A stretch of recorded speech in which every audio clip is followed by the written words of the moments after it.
শুক্রবার আসলে কেন জানি মনে হয় যে আমার বাসার অনেক কাজ বাকি আছে, এগুলো সব করে নেব। কারণ ওই দিন আমার হাজব্যান্ড 12টার দিকে বাসায় আসে, 4টা পর্যন্ত সে বাসায় থাকে।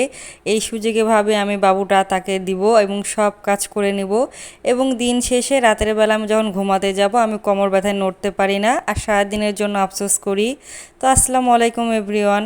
আজকে শুক্রবার, সারাদিন কি কি করলাম সব থাকতেছে এই ভিডিওতে। সকালবেলা উঠে আজকে ডিম পোচ করে দিচ্ছি মেয়ের জন্য, আমার জন্য। তো আমি এই 7টার দিকে একবার উঠেছিলাম, তখন ছোলার ডাল আমি ভিজায় রাখছিলাম যে আজকে ছোলার ডাল চর্বি দিয়ে রান্না করব। আমার হাজব্যান্ডের ডিমান্ড ছিল কালকে যে শুক্রবার এটাই সে খাবে।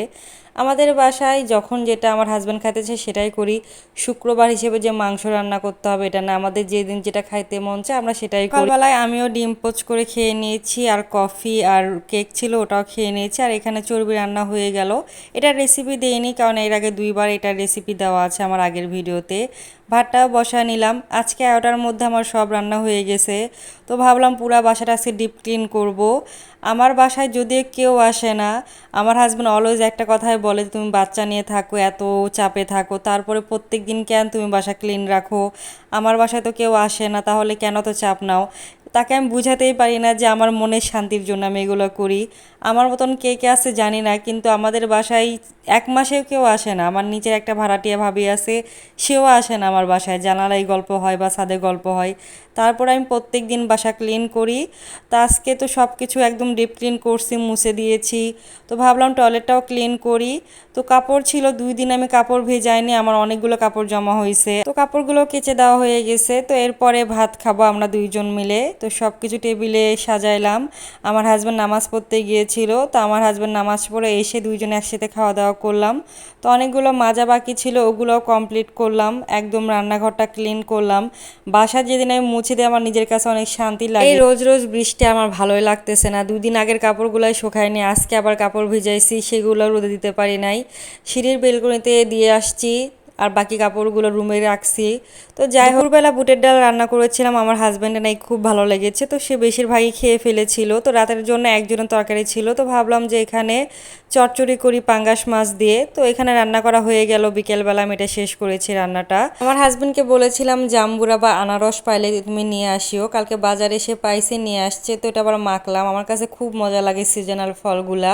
তো মেয়ের জন্য নুডলস রান্না করলাম। আমার মেয়েকে একটা নুডলস সিদ্ধ করে দিলেই সে 3 ভাগ খেয়ে ফেলে। আমি অলওয়েজ একটা কাজ করি, সেটা হলো আমি যখন কোনো কিছু খাইতে বসি আমার মেয়ের খাবারটাও রেডি করে দেই। আমার খাওয়া দেখে সেও খাবে এবং এনজয় করবে। সেও ভাববে যে না মাম্মা খাচ্ছে আমিও খাই।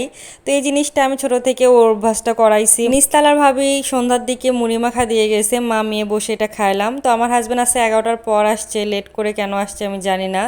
পরে চাপ নিয়ে এসে বলতেছে তোমার জন্য চাপ নিয়ে আসছে। আমার তো খুব রাগ লাগছে যে রান্না করছি তার জন্য একসাথে খাবো, সে আজকে চাপ নিয়ে আসছে। তো এখানে আবার মাছ পাইছিল কয়েকটা, সেগুলো নিয়ে আসছে, ছোট মাছ। এগুলো মাছ আবার আমি কাটাকাটি করলাম। আজকে সারাটা দিন আমার কষ্টে গেছে। আবার রাতের বেলা এতগুলা থালা বাসন জমা হয়েছে, এগুলো আবার ক্লিন করলাম, রান্নাঘর একদম ডিপ ক্লিন করলাম। মানে সারাদিন আজকে আমার এগুলো কাজের উপর দিয়েই গেছে। অনেকদিন পর ছোট মাছ কাটলাম, কারণ আমার মা থাকলে মায়ে কেটে দিত, আর বাসা থেকে মা কেটে পাঠায় দিত। তো এই কাজটা আমার করা লাগে না। আজকে একদম অনেক বেশি চাপ গেছে আমার শরীরের উপর দিয়ে।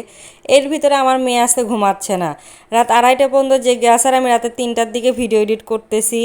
মানে আমার জীবন যে কেমন চলতেছে আমি নিজেও জানি না। মানে টানা কয়েকটা দিন তো আমি রাতে ঘুমাতেই পারি না। 3টা দিন একটু রেস্ট পাইছিলাম এই মাসে বাসা থেকে আসার পর থেকে।